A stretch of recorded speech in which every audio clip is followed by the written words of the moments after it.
What's up, everybody? Welcome to this episode of Forward to Extraordinary, part of the Strictly From Nowhere podcast experiment. I'm your host, Justin Abrams, a serial entrepreneur in pursuit of wisdom with the goal of sharing it with all of you. And today is no different. You know, something exciting for me because I got to tip my hat to how guests come my way. It's not always me reaching out and asking for an extraordinary face to come on the podcast. I'm so grateful for the way that the network works. I'm so grateful for PR industry and how people are trying to, take their clients to the next level. And so I have to start this episode before we get into business. Steph Porter, Ink and Iron PR.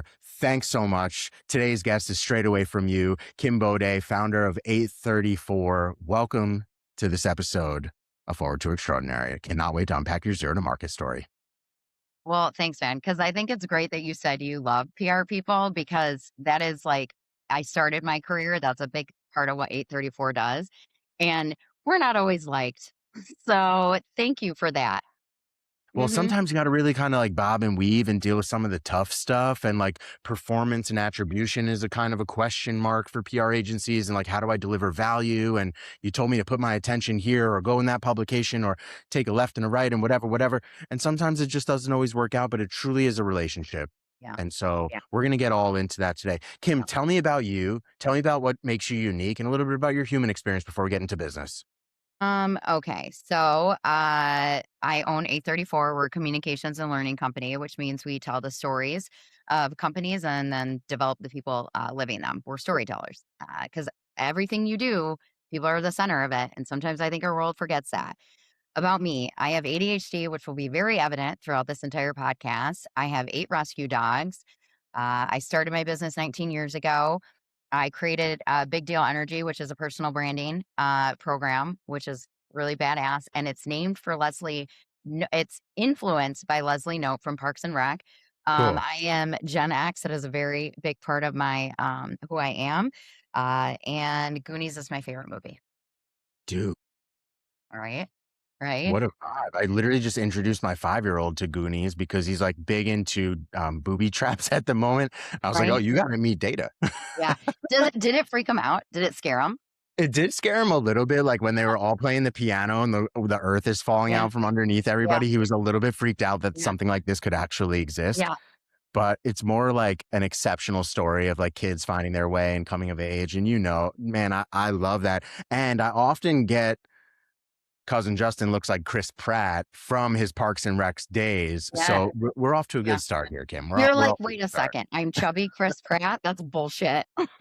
It's all good. We're all handsome. And then he eventually becomes a superhero in Guardians of the Galaxy. So Yeah. that's fine. That's Yeah. fine. It's a nice trajectory if you think Yeah. about it. Good for Okay, him. well, tell me a little bit about, let's get in deeper about 834. You're talking about brand storytelling, but you're also talking about personal development and Yeah. really developing the humans behind the story, which is a nice angle, right? Like I see businesses coming through all day long. I run a startup studio. Brand development is certainly top of mind. How do I like depersonify this brand and just make it a recognizable thing detached from humans?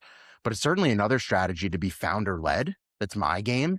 Cousin Yeah. Justin is the brand behind everything Yeah. I build. And so I'd love your perspective. Let's get started with that. Well, people buy from people, not logos. True. And I mean, I sit I sit on a lot of small business boards. I sit on the board for the Small Business Association of Michigan, and it is the largest small business association in the country. We have over 30,000 members across the state of Michigan.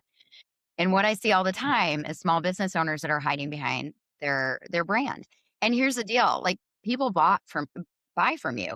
And also they like when you started the business, they came to you because of you, not because of like this brand that maybe you spent like a gazillion dollars developing.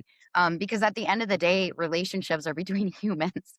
And and when I started 834, very much like integrated communications agency, and that's still a big part of what we do. But um, I didn't like the agency model. The Mm, agency model is it's like you're lawyers. It's all about billable hours. So then what do you have? Well, you have every client that's looking at nitpicking your hours and looking at how you're spending time. What they're not focusing on is the value, what you've delivered, or like even building a relationship with you because they see it as transactional. so true. And it's just stupid. So I was like, I don't get this. This is dumb. Also, I have ADHD and I'm not going to track all those hours. I will absolutely forget. And I don't want our relationship to be based on like, you know, Correct. a bill. So it was always, I was always very focused on that. And it was, this is what we're going to deliver. And this is how we're measuring it. And you're an engineer, you understand that everything's tied back to numbers and data. And what I think is interesting about like, communications and especially, a lot of times the PR field is it's like, oh, well, we can't measure that. And I Of was like, course. no, you can. You can find a way to measure that. You absolutely can. Percent. And PR is and earned media is only as good as how you use it.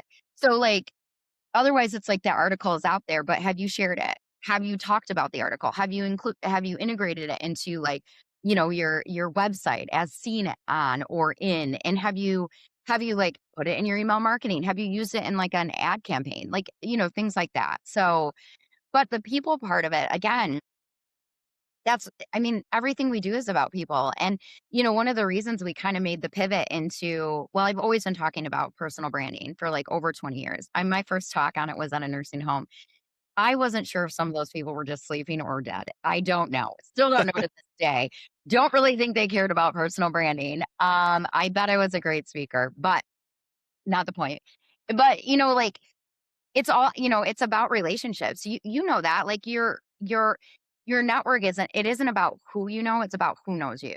And and it has to be I hate when people are just will slide into your DMs on LinkedIn. It always happens. And they're asking you for Okay. something.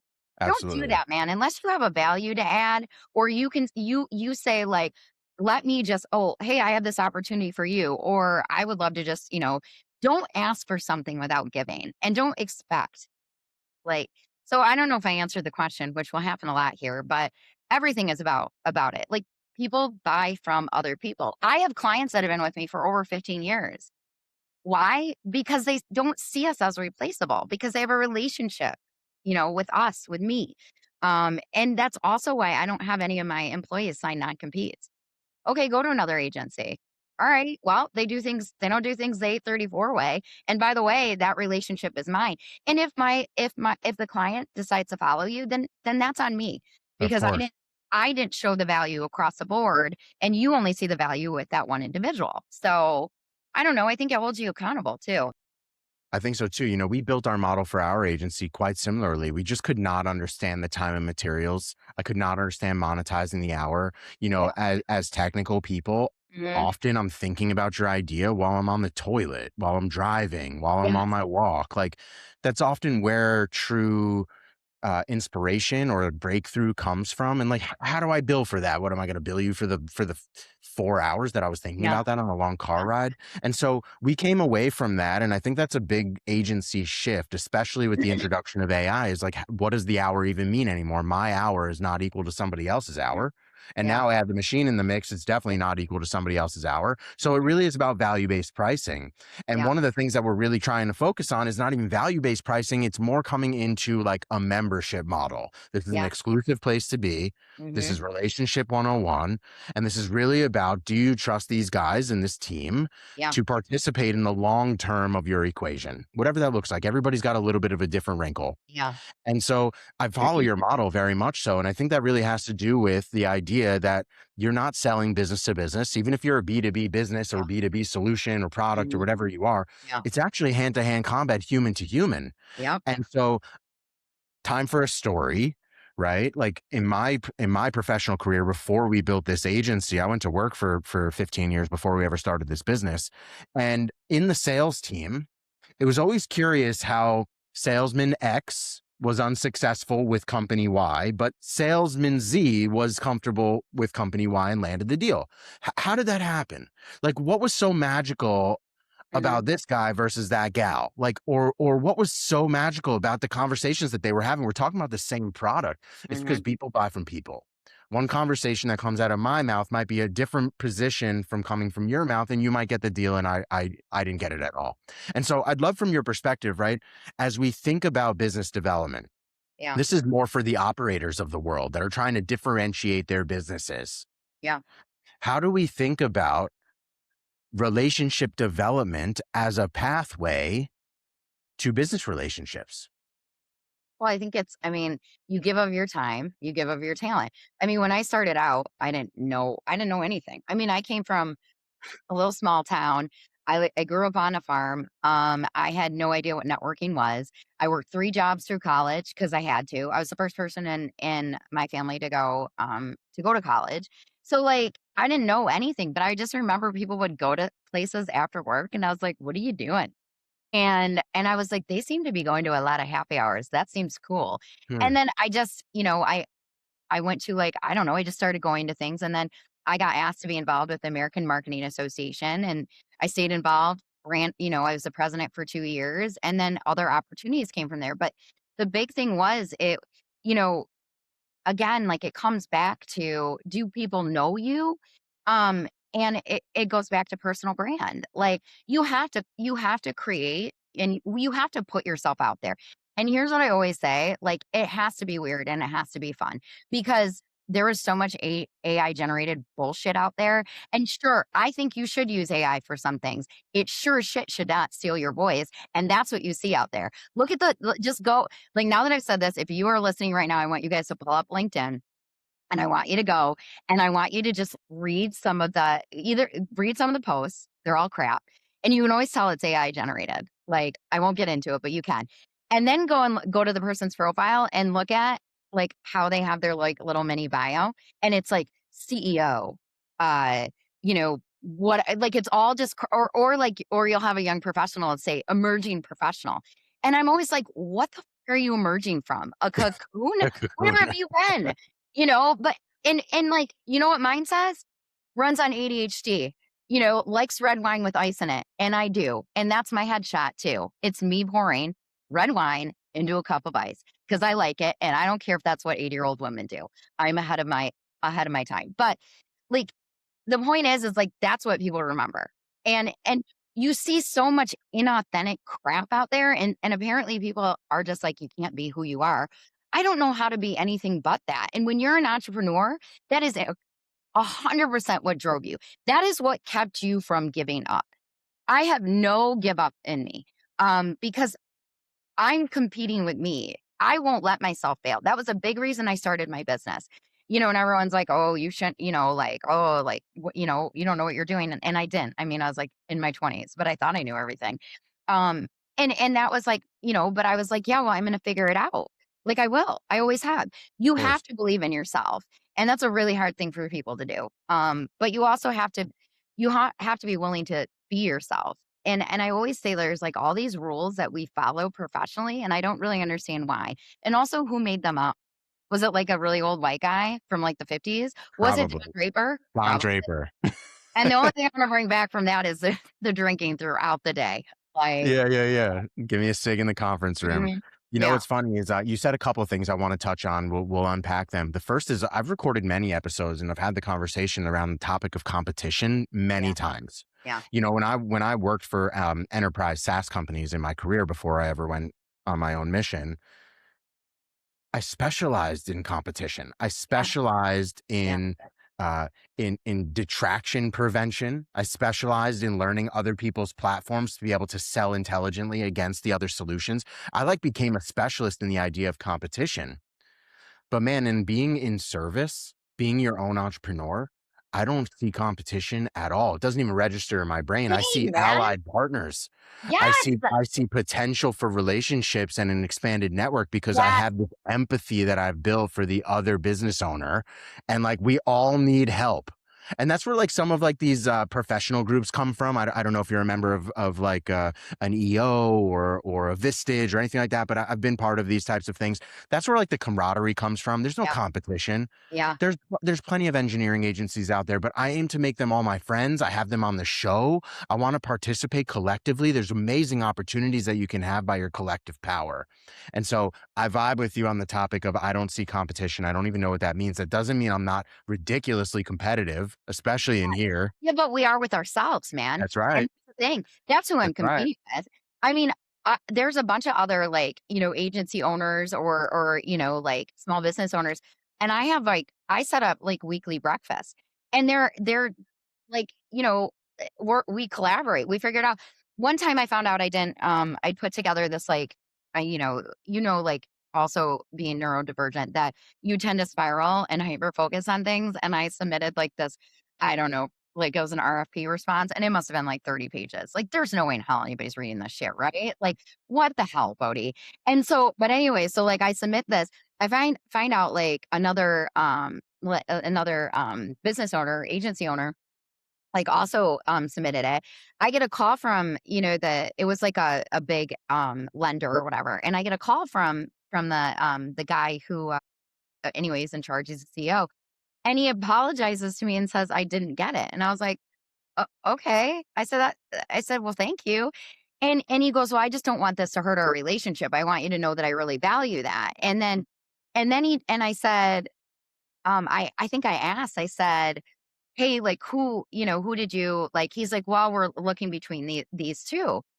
And I called my buddy Brian, who was one of the finalists, and I said, dude, like that's great. He's like, you're not mad? I said, why would I be mad? Like, I think that's awesome. Also, will you send me your what you did for your RFP? Because I think it's probably better than my 30 pages of content. And Yeah, yeah. and then I sent an email to the CEO and I said, you need to hire Brian. He's really good at what he does, man. I fully endorse it. That's how you do it. That is how you do it. Like, you know what? He didn't pick me. So what? What? All right. You know, Exactly. so Exactly. I just feel like we need more of that in the world. Like, I had recently, I got an employee poached by another agency owner. By the way, happens all the time because apparently if they can work here and go through the fire working for Kim Bode, they're great. They are trained to work anywhere. Yeah, Um yeah. and Best I where they're texted him alive. and I said, so cool, dude. And he was like, yeah. I said, well, you owe me breakfast and I have another list of demands. But you know what? If they're going to leave, they're going to leave. And you can do it well and you can transition them, or you can be bitter and angry and take everything personally. And don't get me wrong. I did that at one point in my career, like I think everybody Doesn't does at serve some you point. though. It Yeah. doesn't serve you if you do that, right? Like you're the only one that's like losing sleep over it and like stressing out about all that stuff. Like it's gonna play out no matter what. Also, just like reputationally so, I wanna be known for the guy that shows up for you in your good times and your bad times and whatever, and, like, you're raising people. I'm trying to give people meaningful, gainful employment opportunities. I can't imagine they're gonna work for my little business, my small Yeah. business forever. Yeah. Spread your wings and fly away, but while you're here, I made you formidable, and I take a lot of pride in all of that. Now, let's talk about differentiation because you're on the brand side, you're talking a lot about personal brand and things like that, and, for me, um I do everything in my power to try and stand out in a crowd without being eccentric. Eccentric just like doesn't come natural to Yeah. me. Yeah. When I was in middle school, I was like, that was like my punk phase, Yeah. my Liberty spikes and I had Yeah. chains and spikes everywhere. I'd be black with black makeup. Can you imagine cousin Justin like that? My mom's probably cringing hearing about this Got a big story. old chain and we're wearing that. Maybe you get one that has like, the name on it. Like, Yeah, that would be funny. that'd be kind of cool. That'd be Mhm. kind of cool. Yeah. But so eccentric doesn't really come from me. I'm like your laid back surfer, snowboarder. I'm a mountaineer and an outdoorsman. Like I'm just like laid back guy. The rave is my vibe. Like I really just love that. That's part of my energy. So when I show up at a place, I don't just like stand out for my makeup or what I'm wearing or whatever. So what do I do in order to attract attention Yeah. is I make sure that every interaction is unforgettable. Not that I'm the guy that everybody needs to see when you walk into a room, but I do believe in being like a fly trap. Yeah. And so whatever comes to me, I make sure I leave a lasting impression. And so one of the ways that I do that, we were like playing before the show. One of the ways that I do that, I've shared this many times, is I leave you with something you'll never throw away, something you'll Yeah. never forget, and you'll Mhm. always find a way back to me. This is my business card. Yeah. So I put a real $2 bill in people's Yeah. pocket. We had a great conversation. If you got that $2 bill from me, I feel like it's an investment in the conversation that we Yeah. just had and hopefully what comes from the future. Yeah. And that's my like little way. I have other little tiny ways that we do, but that's relevant. And Mhm. so when you think about differentiation, standing out in a crowd and owning your personal brand, what comes to mind? Well, for one, I always wear color because I don't know how to be anything but. Like, and usually you should see my shoes right now, but I was known for that when I started out because I never got to like you feel like you're playing business in the beginning. I remember playing that like when I was a little kid and I was like, okay, I'm going to work with my briefcase. And you know what's so funny is I was always a secretary because that's all I knew that women could be. And you know what, motherfucker? I'm running this company now and have been There for it is. 19 years.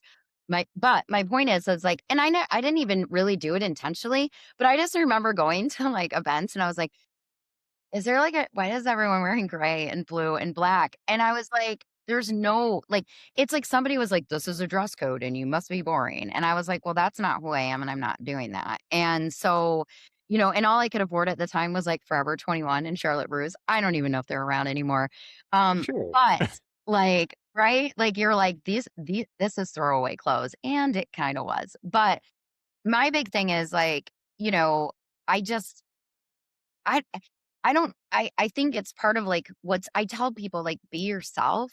And I think part of who I am is like I am pretty funny and I did want to be a comedian, fun fact. Um that was like my initial dream. And then I was going to be a Marine and I did actually talk to the Marines. I actually started going to school for criminal justice. And my goal was enlist, law enforcement, FBI or CIA. Anyway, that's not what happened, clearly. But so, I think, and the other thing is too, is like, I love that you hand out something physical because so many people are like, scan or let me, and I was like, you know what, dude, you go on my phone and I've lost you forever. I got over 2,000 contacts in there. I'm not going to remember your name. So how the hell am I going to search for you? Like, because I tell people that, you know what? People aren't going to remember your name. They're not going to remember the name of your company. They're not going to remember what you do, but they're going to remember how you showed up and what you said. And, to your fact, you hand out the $2 bill and I showed you this, like every one of my cards, looks different. The back is different. This one says you are magic, own that shit. The back has a different saying on it. And then I have 8 rescue dogs, technically 9. We can get into that story later, but every single one of them has a different dog on it. And it also has my drink of choice, which is iced red wine. There So, you go. but it Right? doesn't A just little bit end about with you. that initial interaction, No, like I am such I don't know if this is like I don't know. I send handwritten notes. me Like, too. I just do, and We again, do. every single one of them reflects my brand. Like, Yeah. this says, "Own your weird," and it's got, like, all of it's branded me, and I had showed you my sticker sheet, which has, like, my dog's heads, one says "fuck it" on there, big deal energy, like but that's all part of my brand and who I am, and also I love stickers, we bonded over this too, but I send a note and I drop my business card in there, and, the envelope says, "Oh, hello" on it, and do you know what? People love to get Of handwritten course I notes do. because they're like, you took the time to write it. Also, it's cool and you're going to keep it because it's fun and colorful. Um, and, and they remember it. They'll remember it. And the amount of business I have landed over that just blows my mind. It just blows my Well, mind. let's Like, talk about this because there's I'm always looking for something that cuts through the noise. I'm an omni-channel marketer by trade. I have done and professionally have implemented every possible strategy. I'm also at the forefront looking for new things, but I also am a student of Don Draper. And yeah, so what worked the old fashioned way? People are afraid to go door knocking. People are afraid to have in-person events. People are afraid to call a meeting. Like, yeah, you just see that some people are just kind of resting on the social media platform or the email list or the retargeting strategies or whatever, whatever, whatever. If you had to come up with like a list, maybe a short list of like the most effective things that you're seeing in a marketing strategy, advertising strategy for today, hmm. what would that look like? I think it's funny because I think a lot of it's going back to traditional. Me too. I think because you know what? It's we are over digital ties, like, we have so much technology in our face, and I will tell you, it is the handwritten notes, it is the in-person coffees. I set breakfast. I get up really early because my brain is just it doesn't shut up, and so, like, I'm up at 4:30, and, I always have to have a physical book too, like, I read a lot in the morning because I will underline it. Some of it's a comprehension thing, but I underline it or, like, it just and then also you feel there's, like, more of a sense of Yeah. accomplishment when you close it and you're like, "Yeah, Totally. I did that." I'm the same. Um, Absolutely. but, Can't do the Kindle. I'll do, like, 7:30, like, breakfast. Like, I'll go and get breakfast and we just chat and we talk, and then I follow up, of course, with a handwritten no, I have a whole process I developed, like, however long ago, and it wasn't like it was even necessarily intentional. It was just like, this is what you do. So, like and when I send the handwritten note, I don't ask for a meeting. And I send stuff like if I see somebody in the news that's done something awesome, I have no idea who they are. I'll just send them a note and say, I think that's awesome, man. You're a badass. My card's in there. too. And I like, never asked for the order. yeah, I never asked for the order. oh, It's I never, literally just like words of encouragement or like you impacted me. I want to let you know what your ripple effect looked like. It really is. I never asked for the order. Maybe that's like a fault. Maybe I no, should it's ask not. for the order a little bit more, but I'm a hell of a salesman. My close rate is pretty damn good. So I'm sure yours is pretty all right too. Yeah, So I whatever think, we're doing must work. but that's because we connect with people, like, I'll remember things they say. And again, half the Yeah. time it won't be their name, but it'll be something they said or something that stuck with me. Or Insane. like, and so a big thing I tell people is you have to show up the same in person. You have to show up online the same way you do in person. And what makes you interesting is what the world has told you to hide. They've told you that it's a disadvantage. ADHD is framed as a disadvantage. And you know what? Flip the script, man, because it's not. It is what's made me different. It is what's made me one hell of an entrepreneur. And it is why I have no give up in me. And, so like, don't let the world tell you what is okay to, like, what makes you you. That's bullshit. And also, those are the people that are threatened by you. Well, let me ask you a question because I'm always interested in like the origin story of entrepreneurship for people. You're talking about a whole bunch of different possible paths that you could have took, but you landed in entrepreneurship. I mean, there's a military path in there. Like there's a whole bunch of different possible options. It sounds like you're mega philanthropic, have a big heart for animals, and like that might have been a professional path at some point. But take me back to young Kim. Like, where is like the initial interest in being an entrepreneur and building your own thing? I don't, I've always been like an avid reader and, I didn't know when I was younger that I had this. Like girls are not diagnosed because it presents very different in girls than it does boys. And so I grew up in a very like in a I grew up Christian Reformed, which you wouldn't people are like, that's not true. And I was like, no, it is true. I grew up very, very conservative, and I think um all I knew was the little community that was around me, and, like, the closest big city, I was like, "Oh, we'll never go that that's super scary." And I think, I realized at some point well, I was always told by my parents that it was too much, that, I 'cause again, when your brain is wired the way like mine is, yours is, you don't know how to deal with big emotion, like, it's actually called emotional dysregulation. And so how everything presented in me was like anger and frustration. So because I didn't know how to verbalize like the thing. Like I didn't know how to say like why won't it stop? And so and when you don't understand something like that's a really frustrating thing for it's always been a really frustrating thing for me. So like frustration came out and like that comes out in a really loud way, and it was a lot for my parents. They weren't equipped to handle it, and there was a lot of blame placed on me instead of trying to understand. So I got kicked out at a really early age, and I've always been super independent. And I realized if I was gonna, I was going into the Marines because my dad was a Marine, and I just wanted him to be proud of me. I wanted him to like finally say like, I don't know, I give a shit about you. And, well, I thank God I stopped myself before that happened. And, but I ended up like transferring schools or whatever, and was really unsure at that time. And I remember going in like to register, and they were like, "Well, it's easier if you just pick like a major, and you can change it later." And I was like, I remember I literally flipped open, Justin. Like I kid you not, I was like, well, general communication. All right, that sounds good. What Yeah. is the least amount of math I have to take in science? Yeah, Cool, yeah, yeah. that. Same. And I graduated with, a general communications degree, and I ended up with a minor in PR. And that was by accident because my advisor died the end of my freshman year, and they never reassigned me one. So I was just like trying to figure it out on my own. And apparently then I had taken enough like courses to do that. So anyway, I go into whatever, my my first communications job, and you asked like how I kind of ended up here. I Yeah. just remember looking around and thinking there are not any women in leadership positions, and the ones that are there are quite a bit older, like significantly older um than even I am now. And they're really angry and bitter because God knows what they had to do to get there. And I was like, I don't want to wait. And So fuck it, I'm gonna do it myself. And that has always been my mentality, I think. Like, don't tell me I can't do something because I will do it. And is that necessarily always like the best thing? No. But it also is a really big piece of who I am and has got me to where I am. Now, I also don't see risk as risk and I will just jump into something. And there are a lot of bad decisions I made, but out of failure comes growth. And if you see it as an opportunity, and I think people should talk about that more. God, I wish people would talk about their major fuck ups, like the things that have happened in their life. I think Steph told you, like, I was embezzled from, you know?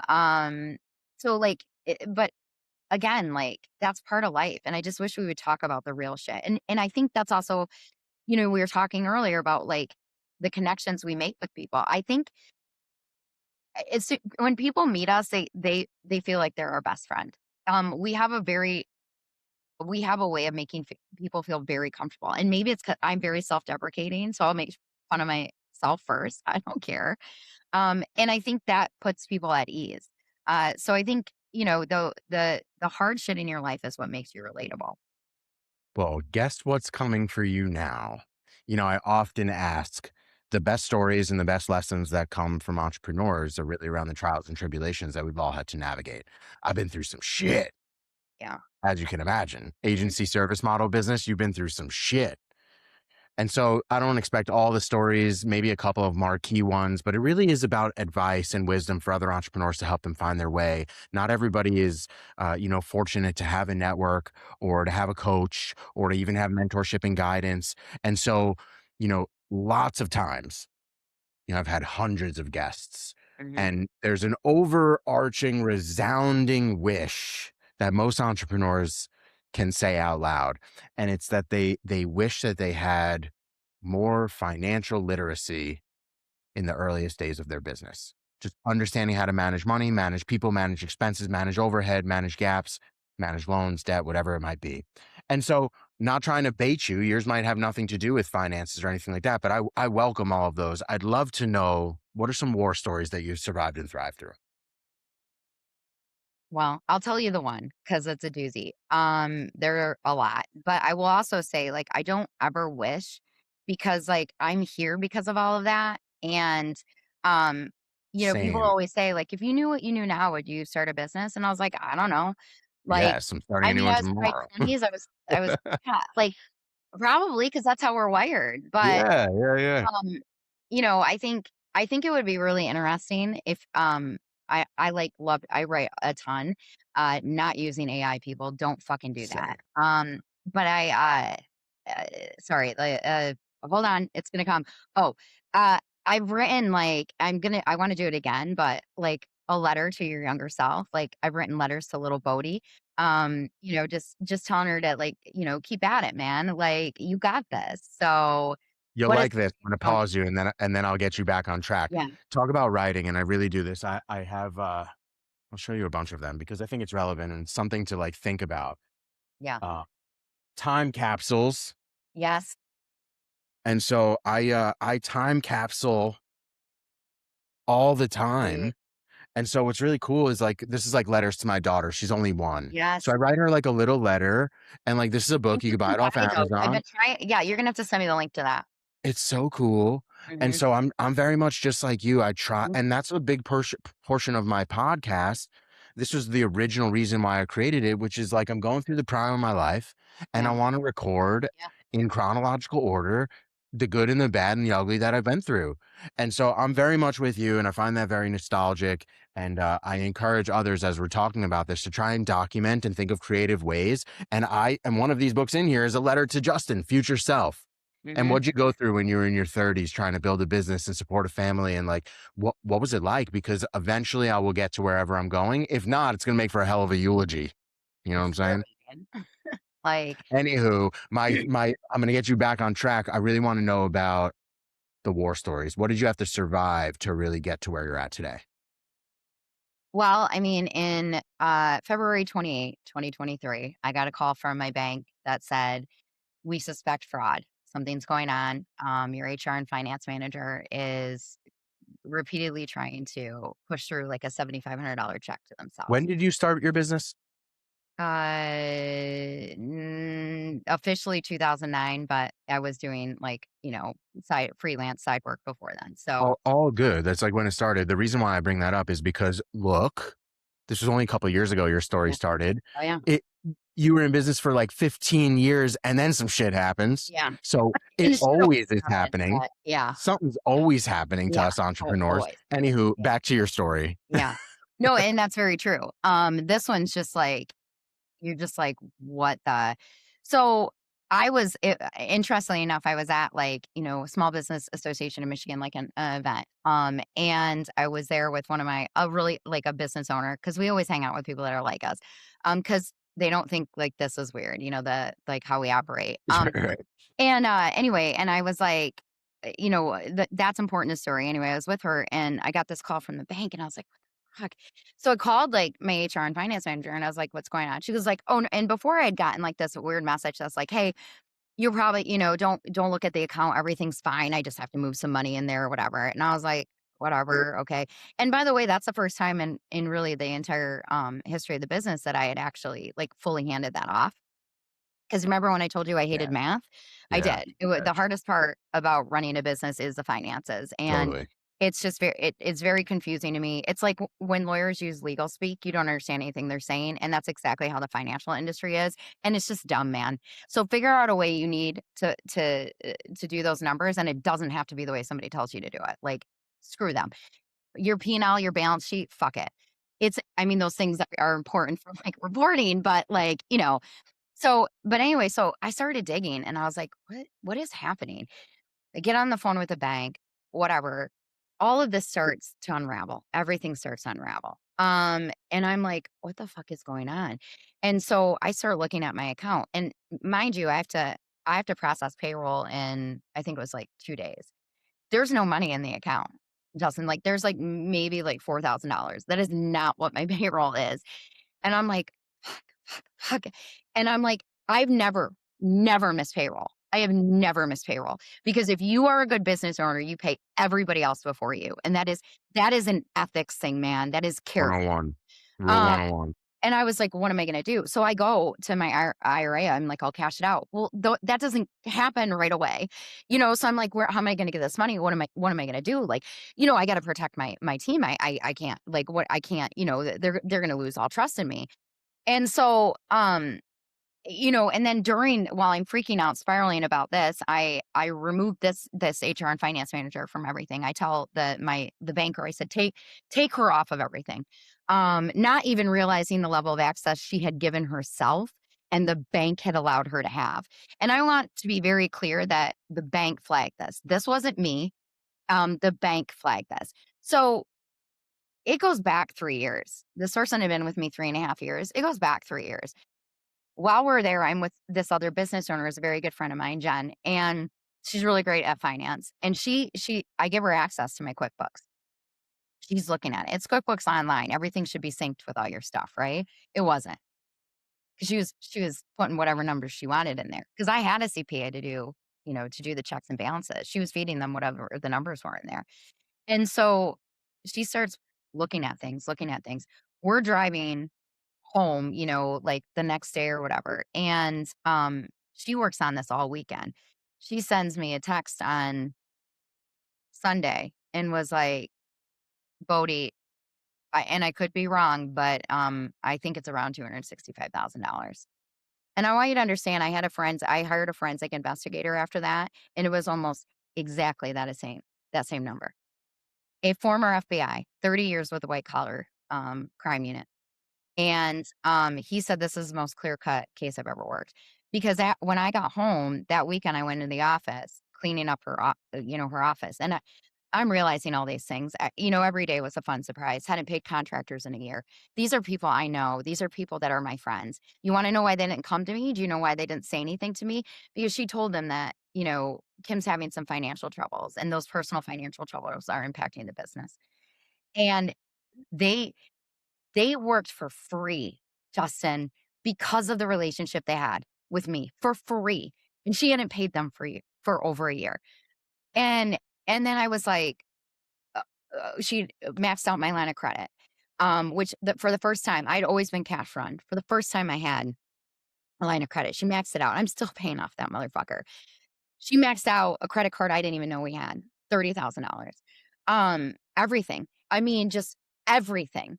And like, I found out that at times she had been paying our employees through Venmo, uh, paying herself, taking money. She had not,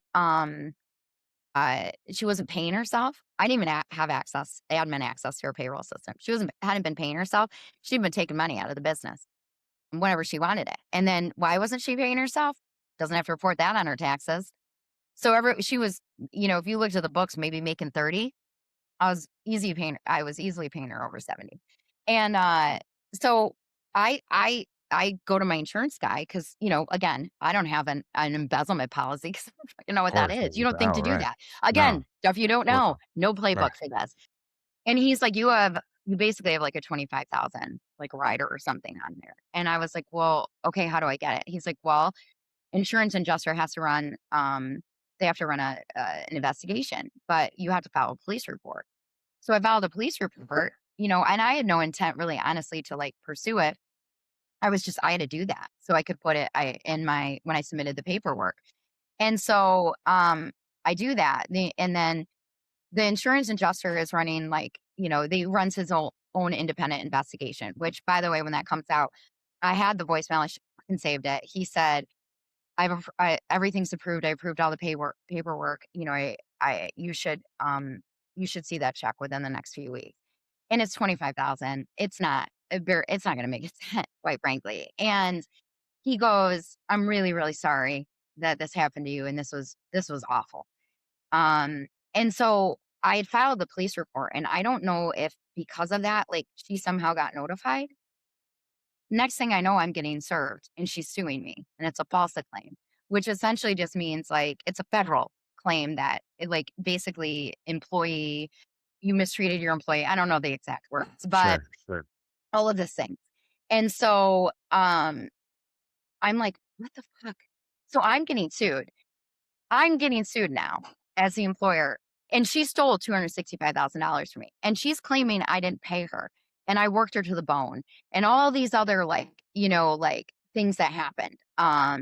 You know, and so I'm like, oh my God, I have to get a lawyer. And and and so by the way, she has a lawyer that's working on contingency, which by the way means like they basically hired a bathroom gas station lawyer. And the only way that lawyer gets paid is if he takes you to the cleaners. And our justice system is not set up to protect an employer. It is set up to protect the employee. And it sure as shit does not care about small businesses. And if you're a female, well, welcome, because it really doesn't give a fuck about you. And I had filed that police report. They told me we're not forensic investigators. You're going to have to hire somebody to do this.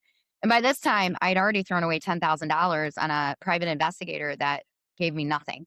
Like totally just took my money and basically ran with that because I don't know what I'm doing. Nobody's giving me a playbook for this. And so I hire this guy, and it's over $50,000 to get this forensic investigator. And anyway, so he does the investigation. I present it. It's the prosecuting or the county prosecutor or whatever they're called, like gets all of this, declines to prosecute, says there's not enough evidence. This is a 30-page forensic report done by the former FBI white collar, like 30 years. And he goes, what? Like, and Bill's great, man. I owe that man my life. He staved off retirement to finish this for me. I'm gonna probably get a little emotional because I am yet to get past this. The case was just dismissed last June. The federal court dismissed it and finally said there was not any more evidence. There's just not enough evidence. There was nothing else that she presented or gave. She was subpoenaed. Things were supposed to be. She just didn't do anything she was supposed to do. Which is when I realized what a joke our entire justice system is, because this person just didn't follow any of the rules. I followed every single rule, and I've got a $200,000 legal debt to prove it. And long story short, this prosecuting attorney or the county prosecutor dismissed it 3 times. And Bill, who is so even keel, probably because he's seen everything in the FBI, called me and said, "This man is not fit for the office he was elected to, and I am so sorry." He's like, he had just won a case almost exactly like this in a different county. And, I'm dude, and the way we're built, I went to the state attorney. I went to everybody, and everybody declined, to help. Like, "Nope, sorry, can't do anything." I actually got escorted out of the county prosecutor's office because I challenged him, because I said, "You didn't even read this report. The letter you sent to me that says all your reasons for dismissing it is literally factually wrong. You didn't read this." I called him out. He stood up over me, and he was this really tall, very threatened white dude, and was trying to intimidate me. I'm like soaking wet, 110 pounds. And I'm five in heels. I'm much taller, but I'm 5'3", man. And I was like, I'm not backing down. And he called security and had me escorted out of the building, because I said, I'm not leaving until I get answers from you. And then Bill was on video call, and he's like, Kim, um, he goes to Chris Becker. You guys look him up. He's a piece of shit. Someday I will write this book and I will dedicate it to him. Um, and I will, it's a tell all. And he said to Chris, he goes, "Chris, if Kim leaves, can we continue the conversation?" Chris, like, "Yeah, but she's got to get out of here." I mean, he lost it, man. Like he was shaking. He was all red. Never been apparently challenged before. The irony does not escape me that I had to leave the room so 2 men could discuss my fate. That will never leave me. And so, no, there's no recourse here. No recourse for this person. It finally got dismissed. No recourse whatsoever. My lawyer, my second lawyer, who was a piece of shit, sent me settlement paperwork, which I never asked him to draft. And so basically we can say they'll never come at us again. Well, it also said you won't speak You'll with never us see it. again. Right. And I said, the only thing they have not taken from me is my story, and I will be damned if I'm giving them. I am not signing this. And the kicker in all of this, the HR and finance manager was my older sister. I don't have a family anymore, Justin. They're gone. Oh So no, my man. my mom and dad believed everything, and they'd always believed the worst of me. Always. And so it was really easy for her to sell that story. The the person who had shoplifted from Target in her 40s and had a felony on her record, the one who borrowed money from them all the time, the one who at the age of 47, 48 was still on their cell phone bill along with their entire family, the one who had to file bankruptcy twice, who had in civil court multiple debtors coming after her because she didn't pay her bills. I have never not paid anybody. But if somebody wants to believe the worst in you, they will. And that is a them problem. It is not a you problem. And then my mom died before any of this got resolved. And trauma may have built you, but you can't let it define you. And it has led to a turning point in my business where we've moved into, the developing of people, I guess you could call it. And it's why I created Big Deal Energy, is because you have a story to tell and that story matters. And you got to find your voice, and you need to stop hiding because you're afraid of what other people will say about you. People love to hate Bode, man, because I'm vocal and I say the things nobody wants to say. That is my personal brand. But I will fight to the death for the people that I care about. And I don't give a shit what you think about me, because that is a you problem, man. Like, yeah, there are things that are said and that are going to bother you, but you got to I have tattooed on my arm, find comfort in the uncomfortable, find comfort in the uncomfortable, because that is where growth happens. And that is where my entire life has been. And that when you are a business owner, that is where you exist. You exist in that very uncomfortable, you're always there. So that is my shit show. What a heck of a story. You might have taken the top story I've ever been told. Yeah. You might have, that last little hook, that's special. Oh my God. Well, Something. man, I'm sorry that has happened to you. I also have a tattoo on my shoulder right here which says "Never End the Fight," which is also really relevant for the entrepreneur. Mhm. and for whatever other mental health things we all try to Mhm. navigate through and figure out. And Yeah. I've really enjoyed our conversation. Yeah. I think we could probably keep going indefinitely, in perpetuity, Yes. and Yeah. continue to find amazing nuggets and ways that we can relate to each other. But Kim, it's been an absolute pleasure to host you. I'm so sorry that that happened to you, but it sounds like you're on the other side and thriving, and sounds like business is phenomenal. And I wouldn't be surprised if we cross paths in a couple of other ways down the line. I'm But I sure we will. want I to. mean, you're gonna get a handwritten note, so Well, I love that. I can't wait, and I'll reciprocate. We could just be yeah. pen pals for right now, Oh my god. which would be No one fantastic. I keep forcing No people one to be does my that anymore. Justin, and they won't do it. I never get Yeah, any notes back. yeah, yeah, So, yeah. Well, I'm prepared. I'm you're prepared. very prepared for I'll this. use a Mont Blanc pen and Yeah. stationery, and we'll Mhm. just make it happen. Yeah. Kim, thanks so much for joining the show. I wish you forward to extraordinary. Thanks, buddy.